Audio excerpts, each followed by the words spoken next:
morning, everybody. Good morning. Good morning, Facebook Live family. We are so glad to have you with us here at Center for Spiritual Living, Greater Boston at 50 Dudley Street. Where? Cambridge, Massachusetts. Yes, indeed. And I am Rev G. Stewart, and along with Reverend Ed Tansey, we are the spiritual leaders and the founders of this wonderful and amazing and awesome community that we call Center for Spiritual Living Greater Boston. At this center, what do? We learn and practice the science of mind philosophy, and which is the study of life and the laws of thought. So these are the important things, and that's what we're doing here, right? We're practicing all the time. So I invite you at home to visit our website at cslboston.org to find out more about our spiritual community, this powerful philosophy known as the science of mind, and check it out to see how this community can serve you. And if you are being spiritually fed by this community, we ask you to please include us in your prosperity and your abundance and circulation process by giving us a wonderful tax-deductible contribution to keep this community alive and vibrant here in Cambridge. So I want to start with talking about our CSL 2019 theme, which is spirituality in action. And in January, we have been following the principle of I learn and embody the science of mind. This is Back to Basics Month, January. It's going to the first 4 chapters of the Science of Mind textbook to really get back into alignment. And my talk today is from the 4th chapter, How to Use It. Anybody want to know that? How to use it? Yeah, we've talked about the thing itself. We've done all those kinds of different things. So I want to start with we had a monthly quote this month that I think is always a good thing to take a look at. So let's take a look at that and just set that in our consciousness. The practice of the science of mind calls for a positive understanding of the spirit of truth, a willingness to let this inner spirit guide us with the conscious knowledge that the law of the Lord is perfect. I'm going to talk a little bit more about that piece later on in the talk today, but it's so good to recognize that it's really taking those steps is really what we're talking about when we get back to basics of actually practicing this philosophy in our life. Not just reading the book and say, hey, I read the science of mind. Because you can read it once, but are you practicing it? Are you using it in your life? Is it bringing you a better world, right? So that's what we're talking about here today. So, as I mentioned before, we've been basically following the first 4 chapters. So we started with the thing itself, which is the first chapter of the book. Only Ernest Holmes could call God the thing itself back in the 20s and not get stoned. Of course, he came to LA to do it, so that's probably a safer place than it would have been in New England to say that. But anyway, back in the day. And then, of course, we did, that was the thing itself. Then we went to the next step, which was actually what it does. And then, actually, today is what it, no, not today is what it does. Got the wrong talk here. Anyway, so we just went through the first 4 chapters, and of course today is the chapter that I said, how to use it. So, all right, so what I want to do today is I want to, oh goodness, this is the wrong talk. Pardon me just a moment here. How did I do that? Tactical difficulty. Yeah. That's all. There we go. That's where we wanted to be. We're the advanced group, so You're the advanced group, so I just figured you knew, so you're just on your own. So. You gotta love it. You gotta love technology, you gotta love life. So this morning what I want to discuss is I want to talk about the universal mind, which is the causative power of our lives. The second thing I want to talk about is how we can practice more using this causative power in our lives. Understanding that this causative power is automatic, and the last thing is the ways to use it more effectively. Anybody want to use it more effectively? Yes, please. Absolutely, right? Because, you know, we've been practicing, but sometimes the practice feels like I'm a little rusty in using this stuff. So it's always good to take a look at that. So let's start with that first piece, the universal mind as the causative power in our lives. What other words can we use for the universal mind or the creative power, or this causative power? What other words can we use for that? Presence. Presence, Creative source. creative source, Creative intelligence. creative intelligence. I'm going to go for you, goddess. For our wicked in the rooms. So we use lots of different phrases for this causative power, but we get that it's the one power that everything is coming from, right? Right. So that's the important thing to recognize. So, now when I say the causative power of our lives, does that mean that we have no control and that this power just moves us around at its will? No, of course not. That's what we're learning here, is that we can actually use that energy to bring about a better life, right? Which is what we want to do. Now, although it may seem, and I know in my past that when I was unconscious, as I called it, in my unconscious past, that in my unconscious past that it felt like that thing did move me around at its will. Anybody been there, done that? Yeah. Or when we're in that unconscious state, it's like all of a sudden it feels like you're being shoved around like a pond because you're not consciously using your intelligence to guide your life. So that's the important thing to recognize. So now I want to go into, that what I mentioned before, and that was that the law of the Lord is perfect. And that comes from Psalm 19, verse 7. And what I want to do is to help us to kind of expand on this idea and get a better understanding of this power, this causative power that we can use, is I want to just break down that. I want to go through actually verses 7 through 10. And I'm taking this from the Lamsa version of the Bible, which is translated from the Aramaic, which was the language of Jesus. So I want to just go through step by step, and then I also want to give a metaphysical interpretation. This would be a Rev G metaphysical interpretation of each line as we go through it. Okay? Okay. So that's what I want to do for us here today. So the law of the Lord is perfect, converting the soul. Now some of that old languaging, right? What happens when we hear it? We go, ooh, it's like converting the soul, right?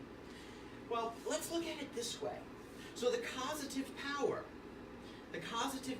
is the energy that we're talking about here. So we're talking about the being able to truly trust the causative power, to truly trust it, okay?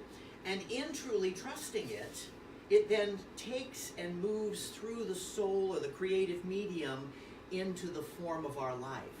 So our belief becomes form. So that changes that understanding of what we're talking about. When we say that, the law of the Lord is perfect and it's converting the soul, it's because it's converting our life constantly. And we need to tap into that and use that more. So then we go on to, and I love this, it's like, the testimony of the Lord is trustworthy, making wise the young men, or women, because I always like to add that in there because the Bible tends to be very masculine oriented. So when we talk about this, we're talking about when we talk about the testimony of the Lord, let's think about it this way. The testimony of the Lord is coming to us in the form of the still small voice. When we quiet our minds, that's when the testimony of the Lord can come through us, right? If I'm listening to it. So I'm trusting it, and I'm listening to it, and I have to go into what to get that message? Meditation, sitting in the stillness, absolutely. Contemplation. Sometimes it can be in journaling practice, even. Any of these kinds of practices that let us hear that inner wisdom. So that's pretty awesome when you look at it that way. Changes and shifts our old ideas of the Bible. So then we look at that, and then we go to the next line, which is the statutes of the Lord are right, rejoicing the heart. The commandment of the Lord is pure, enlightening the eye. I looked this up and I went, the commandments. You know, when I looked at that, I went, the commandments of the Lord, and then I also looked at the statutes of the Lord. It's understanding the laws or principles of life. What are the laws and principles that are creating our life? Those are perfect, and they are pure, and they make our hearts sing when we use them, do they not? When my life is going well, I'm telling you, I'm happy. And my eyes are happy. So I'm seeing through enlightened eyes. So what am I doing? I'm seeing through the limited idea into the truth of the divine on the other side. Right. So that's what that's talking about. It's talking about trusting that these principles work. Is that's what we're talking about. When we talk about the statutes and the commandments, we're talking about that the principles of these things always work. And it's up to us to go back and find out if something's not working the way we want it to, is what I need to do in my life to shift my consciousness into alignment with that divinity, with that truth of who we are. So that's that piece there. And so then, we go on to the next line, which is the reverence of the Lord is clean, enduring forever. So the reverence of the Lord. When you realize that you're an individualized expression of the divine, and you know that, and you really hold that, and you can really be in that, realize that you are being honored by the divine presence because you have chosen to step into the reverence of the Lord, the reverence of the divinity, of the universal, of the whatever we want to call it, the word that the God of our understanding is always my favorite way of putting it. Because we all have a different understanding of that. We're all growing into a greater understanding that it is all love. And it wants all the best for us. So that's a realization that I think is just so awesome. And the judgment of the Lord, the judgments of the Lord are true and righteous altogether. Oh boy, righteous, that word, that always makes us go, right? It does me. I don't know about the rest of you, this whole righteous thing. But I want you to take righteous and change it to something different for me for a moment. Right-useness. Right-useness. So when you think of righteous, you think of, am I in right-useness of this divine power? Awesome how it shifts our ideas of that. So when we deeply understand this causative power, the law, then we can know that we have the ability to use that in every way in our life and make right use of it. Because it's creating from our judgments too, right? I used to love Dr. Ann Martin, who was my first minister in New Thought. She was a Unity minister, and she would always say, so just remember that when you're making that judgment, you just created that in your life. How's that feel? It didn't feel so hot. But we've all been there. We've all done that. And I still do it on occasion. But I stop myself and I go, wait a minute. Is this what I want? Is this what I want to experience? No. So I'm going to work to experience something different. So, and then it goes on to say, they are more coveted than gold, yea, than precious stones, sweeter also than honey and the honeycomb.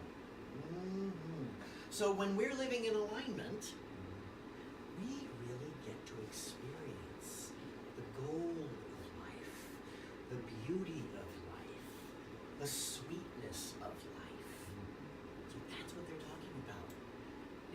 It's not coveting it, it's experiencing it.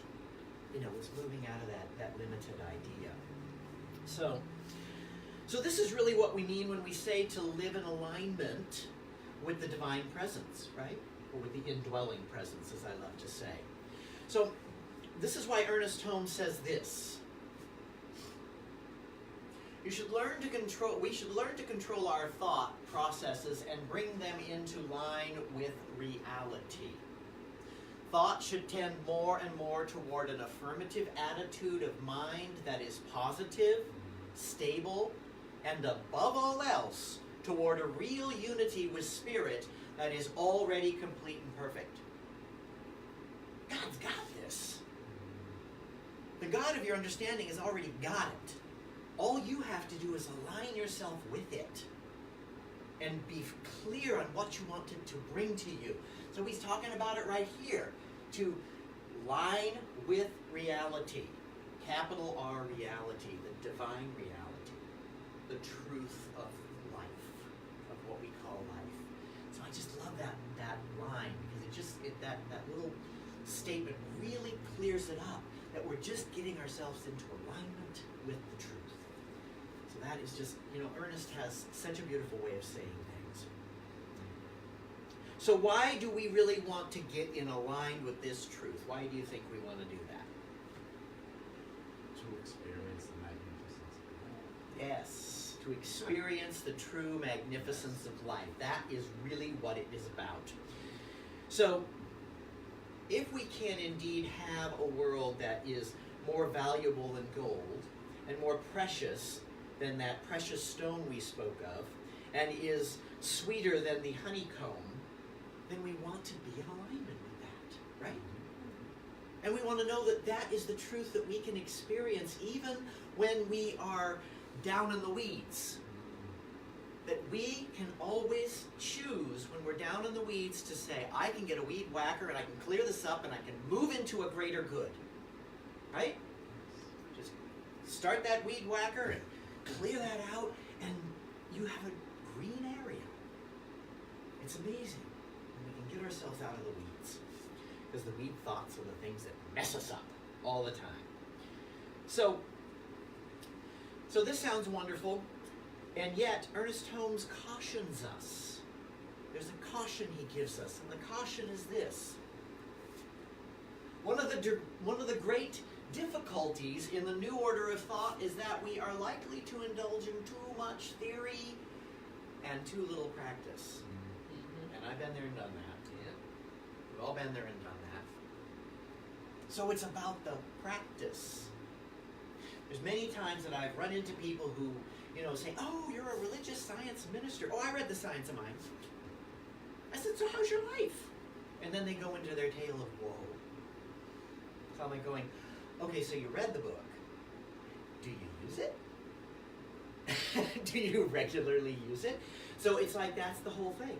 Do we use this in our lives? And how do we build our trust in this invisible reality? As I think Ernest Holmes says it here, we must trust the invisible for the sole cause of that which is visible. Right? And that invisible, in this case everything came out as caps in this slide, but the invisible in his writing is a capital I, which is the infinite, the source, the substance, the created energy. So we have to learn to trust this in everything that we do. And that's where we have to build it. So now, does this mean, so if I'm, trusting this invisible source, does this mean that if I do a spiritual mind treatment, which is our form of affirmative prayer, and I don't get a demonstration, should I give up? No, of course not. I should maybe find a different way or another thought. So what I like to think of, when we're looking at this idea of it, now Ernest Holmes gives us some hints when it comes to this idea of, my treatment, I did my treatment and it doesn't seem to be working. So what's wrong? Well, Ernest Holmes tells us, because I love this whole idea of stair steps. If one doubts his ability to give an effective treatment, they should specifically treat themselves to remove the doubt. Remove the doubt. This is what I like to call the stair step. This is the stair step idea. So this is that idea that each treatment can build on the next treatment. So if I'm down in the muck, I want to build a ladder to climb out of it. So step by step, I can do a treatment. So if I have doubts about whether this first treatment I did is going to pass through, then I do what he talks about. I treat for clearing the doubt. Then, if it still appears not to be coming forward, I might say, maybe I need more clarity and guidance. So I'll do a treatment for clarity and guidance. So each step is leading me to a higher level of consciousness, right? Until I get the manifestation, until it is fulfilled. And there's other practices we can do. I'm speaking of spiritual mind treatment, but there's other practices we can do, right? Like having that go-to affirmation, like when life seems to like hit you in the face a lot, have that go-to affirmation handy so that you can go to that affirmation and immediately get yourself back into that higher conscious level. And that's the important thing to do. So I also like to liken this to gardening. And for me, that analogy works really well because, like, when we first came to New England, we had this lovely little house and had this great big grassy backyard with maybe one or two little hosta plants, a couple of azaleas, and, you know, a few trees. And I wanted to create something more because I love landscape gardening. So for me, I wanted to really create a space that was like a retreat. Like you would walk out and you would feel like you're at a retreat ground. So between Ed and I, Rev Ed and I, we worked and you know, I expanded the flower beds and I tilled the soil and the rich soil when I planted the plants and the seeds, brought the flowers into beautiful bloom and also nourished the weeds. So I had to clear the weeds out. Right? I had to clear the weeds out of the garden. Because guess what? That soil doesn't care what it receives. It's going to create whatever it receives in the way of seed form. So that's the same way with the infinite mind. It's going to create based upon what it is that we're planting. And sometimes we may be unconscious of what we're planting. That's where we do our spiritual work to clear up what I need to know. What am I thinking here? What is my real belief? What is the true belief? You know, that's listening to the still small voice, going into contemplation with a question, what else do I need to know? What do I need to clear? What do I need to fulfill in my life? So that's the thing we want to think about. So, I mean, now our yard is a beautiful place, and it's just a wonderful place of absolute peace. It has such a nice feel to it with paths that wind down to different little open patios, and we have fountains, and we have all of these things, so the backyard is now like a retreat. It's a place of peace, it's a place of joy, that even in the winter when everything is appearing to be less than alive, which it's not, because we know that's not true, that there still is that beauty and that symmetry. You know, the flower beds that move in certain ways, and the walkways, and all of those things. So, and that's what we're doing. Now, I think the important thing to realize is, like, you know, when I was gardening, you know, I would always, when I saw the weeds, I would acknowledge them, I would be aware of them, and I would just gently pull them and I would throw them onto the grass. Because then what would I do is I would then go ahead and take the mower and I would mow up those weeds along when I'm cutting the grass. So it's making it into mulch, and that mulch can then be used to nourish the flowers, what I desire in my life. It's the same thing with us. Don't get stuck on the weeds. Don't consciously think, oh, that weed, oh, why are you there? Because what are you doing? You're giving it energy. And you don't want to give that energy. So when you have those things that come up in your life, that we all have like these cycles of things, right? That keep coming up for us. So when you get into those cycles, say, oh, that's very interesting. I don't desire that in my life anymore. So I'm just going to pull that weed and toss it into the mulch pile. And know that it will nourish the good that I desire. And this is the good that I desire and state your desire. Is that awesome? It's awesome. It's an awesome idea. It's an awesome visual that we can use on this. So there is good in all of it. Would you agree? There is good in all of it. And it's always working for something good. You know, I was just listening to Holy Now, which is by Faith Revere, the song the other day. And I love that it was like, you know, she sings this song that, you know, it's like, you know, when she was a child, they told the stories of the Bible, and that, you know, she was sad that miracles don't happen still. And then she said, wait a minute, now I'm swimming in a sea of it, holy now all the time. Where you stand, no matter where you are standing on holy ground. Because there's no place you cannot stand on holy ground, because it's all God. Yep. It's all the infinite. And so that's just so awesome to realize that. So now we need to understand that the causative power is automatic, because I think it's so important to understand that piece, that it just receives whatever we are emotionally and with the deeper feeling and ideas that we're feeding into it. And sometimes we're feeding it unconsciously. So that's why our conscious use of this law is so powerful.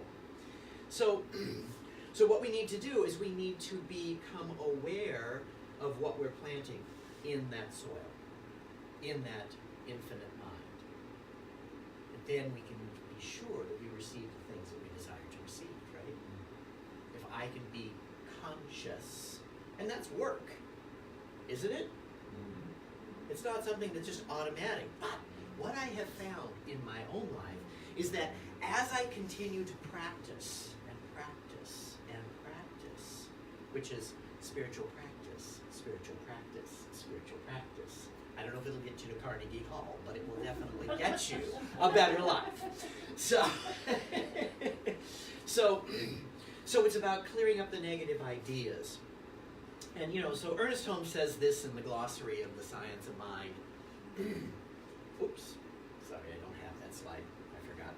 So he says this: the law is a blind force, and whatever goes into the subjective state of our thought tends to return again in some condition. Yep. What goes around comes around, right? The old adage. As I sow, so shall I reap, right? Sorry, I thought that slide went away.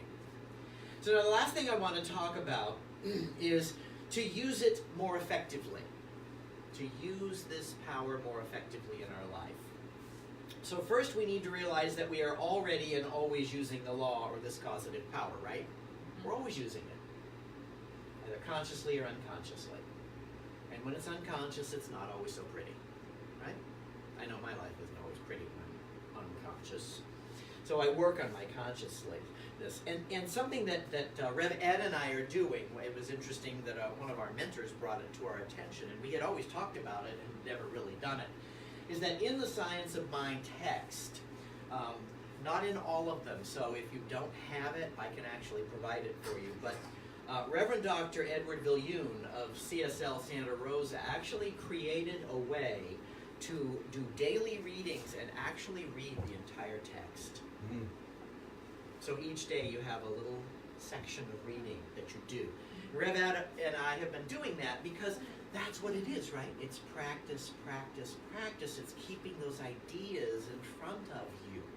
So we've added that to our spiritual reading practice, which is just so awesome. But it was one of our mentees, because we have 3 ministers, new ministers that we're mentoring in this movement, and it was 2 of them that were actually doing it together. So they were actually contacting each other and reading the Science of Mind together. So we get to read it together, and I am just so amazed. And it's so fascinating that as I was working on this talk, the readings were coming from the very section of the book that I was doing this talk on. So it keeps bringing it before me, saying, okay, this is where you want to go, this is what you want to remember, and this is what's important to use to be in that place of effective use. So we not only read that, but we also listen to the app, the 365 app, which is great. You can either have the guy read it to you, or you can read it yourself, which is wonderful that they created that from home office. I think it's $5 or something like that to have that app on your phone, so you have that spiritual reading every day, that wonderful uplifting consciousness.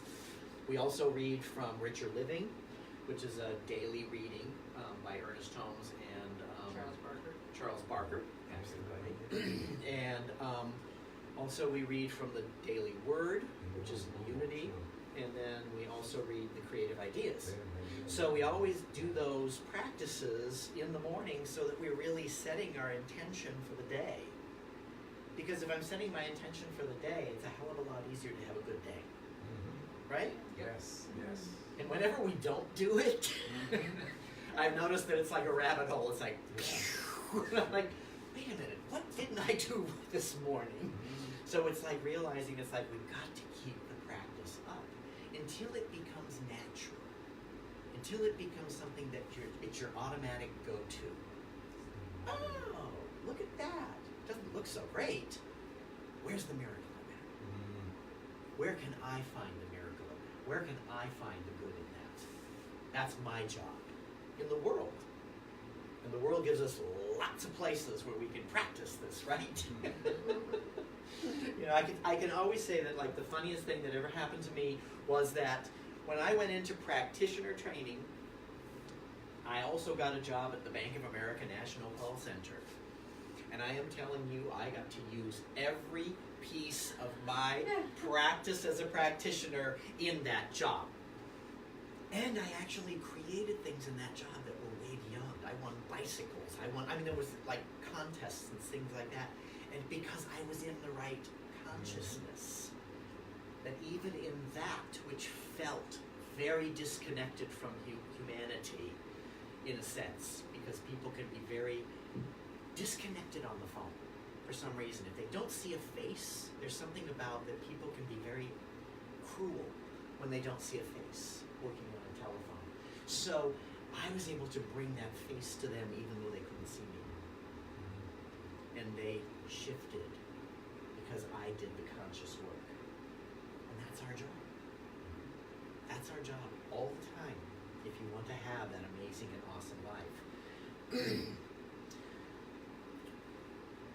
So when we do our spiritual practices daily, diligently, and conscientiously, we are building a perfect inward mechanism that keeps us turning toward the good. Right? Yes. It's like the sunflower, right? The sunflower follows the sun. Throughout the day, it follows the sun. It moves with the sun. So if I want to have a good life, I need to follow the good with my own consciousness, right? Follow that light. And it's so amazing when you think of like the rigidness of the sunflower plant. I mean, their stems are very strong and very rigid, and yet they're flexible and move to follow the sun. Isn't that awesome? So why can't we do the same thing? We can. And we do. When we remember. So it's about remembering. It's remembering who we are. It's building our spiritual muscles. Would you agree? Doing our spiritual calisthenics. So what I'd like to do is I'd like to conclude this, but I'd like to conclude it with a little process, and I want to use one of Ernest Holmes' meditations in the back of the book. So I would just say that, if you want to just stretch and get yourself comfortable in the chair, whatever you need to do to just get yourself fully present and feel, if you need to stand up and stretch, whatever you need to do to get yourself to that place where you can sit in the chair and feel fully supported by the divine presence. Just feel that. And as you close your eyes, if you haven't already done so, take a deep cleansing breath right now with me. And release. And another deep cleansing breath. And release. And another deep cleansing breath. And release.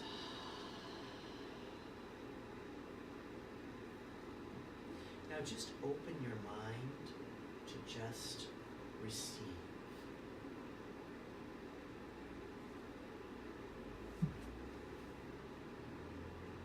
So this meditation is the power of the Word.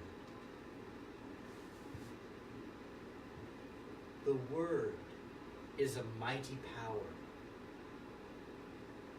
And that Word is in me and through me now.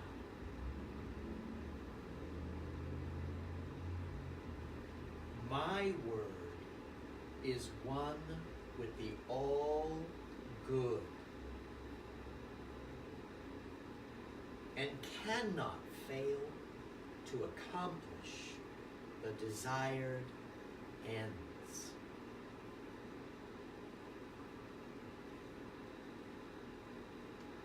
My word goes forth with power unto everything that I do, say, or think. The word is my power by day and by night.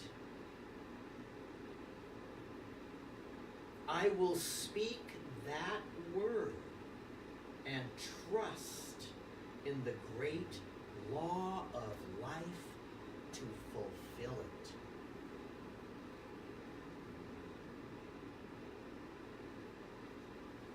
I speak the word of full confidence, in full confidence. I speak the word in full confidence.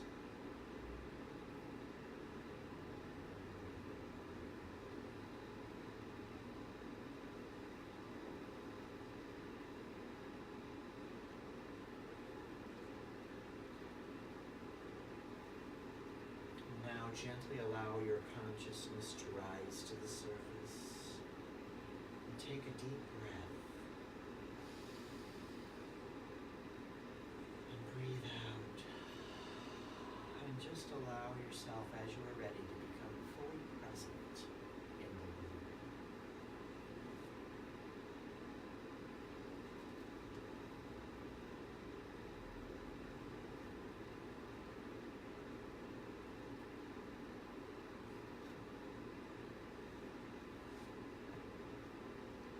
I love those little pieces in the back of the science of mind. They're so good. And it's just a short paragraph, but it gets you into that alignment. It brings you there. They're all meditations that Ernest Holmes created to help us to embody and to use these principles. So I want to close with the words of Dr. Ernest Holmes, that I think these words are just so beautiful. A new light is coming into the world. We are on the borderline of a new experience. Borderline of a new experience. The veil between spirit and matter is very thin. It is. When we get in alignment.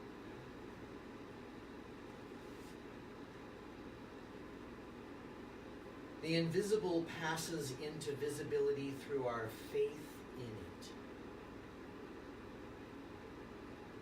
A new science, a new religion, and a new philosophy are rapidly being developed. They are, right? More than ever. Ernest would be amazed to see what's going on in the world with his teaching. It isn't even accredited to the teaching. This is the line with the evolution of the Great Presence, or this is in line with the evolution of the Great Presence, and nothing can hinder its progress.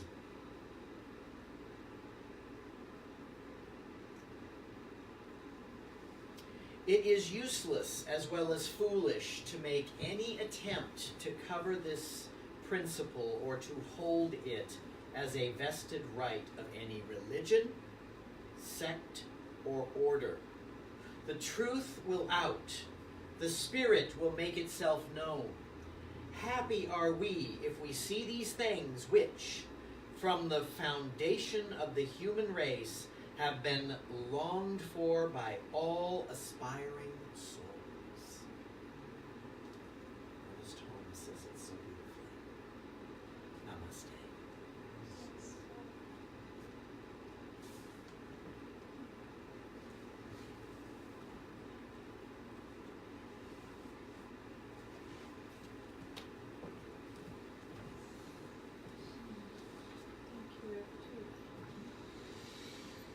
And now is the time in our service for our spiritual mind treatment. Close your eyes if you would like. You feel comfortable breathing deeply. knowing that there is one infinite source, one infinite mind, one supreme divine being, one mind. Breathing that in, breathe in, knowing that now, feeling that presence, feeling that oneness, that expression, creative power, creative source, whatever you choose to call it.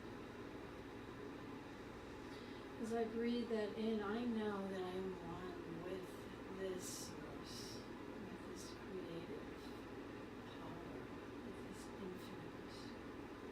Yes, this oneness.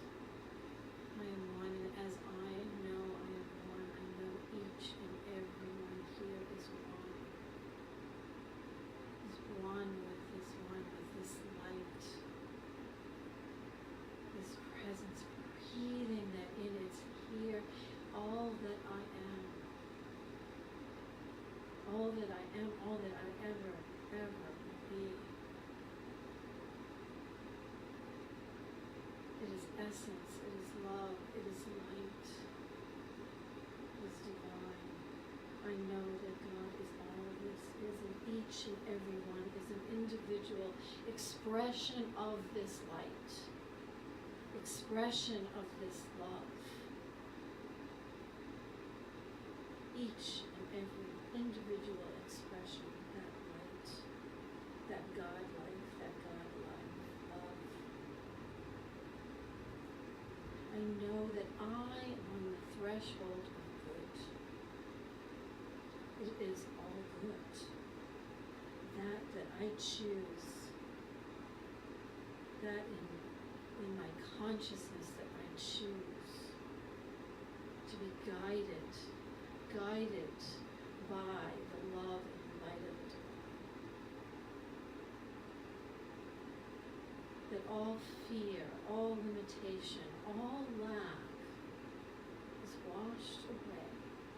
It's washed away. The darkness is washed away by that light, that beam of light that radiates each and every one here in this room, each and everyone here in this world.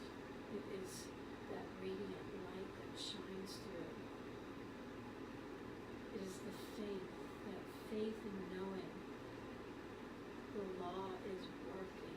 It has no choice. I know as I live my life in right being, in right action, that light shines and radiates the love of the divine, the spirit, the source, in and through me. I am connected, I am guided. I choose to be within that place, in that source, as it shines through.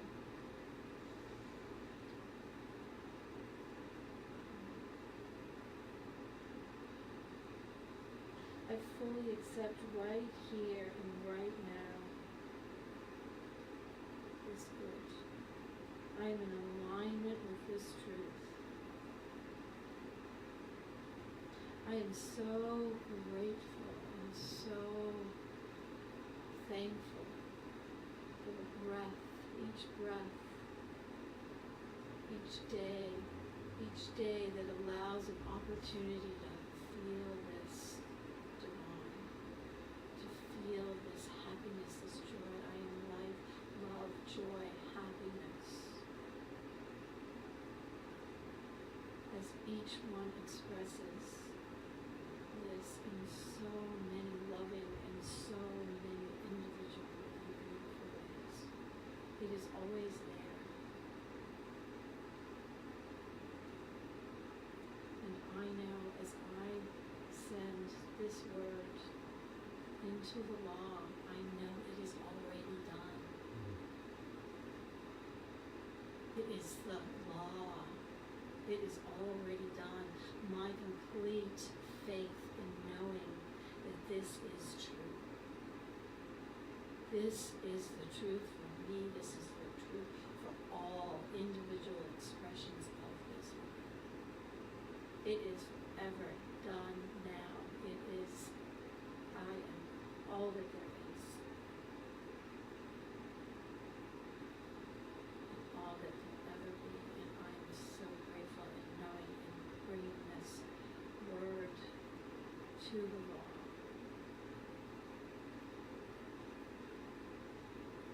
Please join me in saying, And so it it is.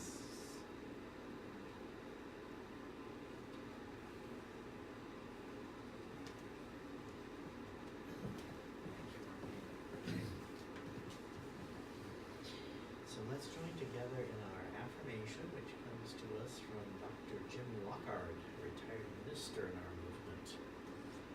I use my mind, thoughts, and feelings to create a vision of what I desire, and then I move toward that vision's manifestation. Isn't that nice? I love that.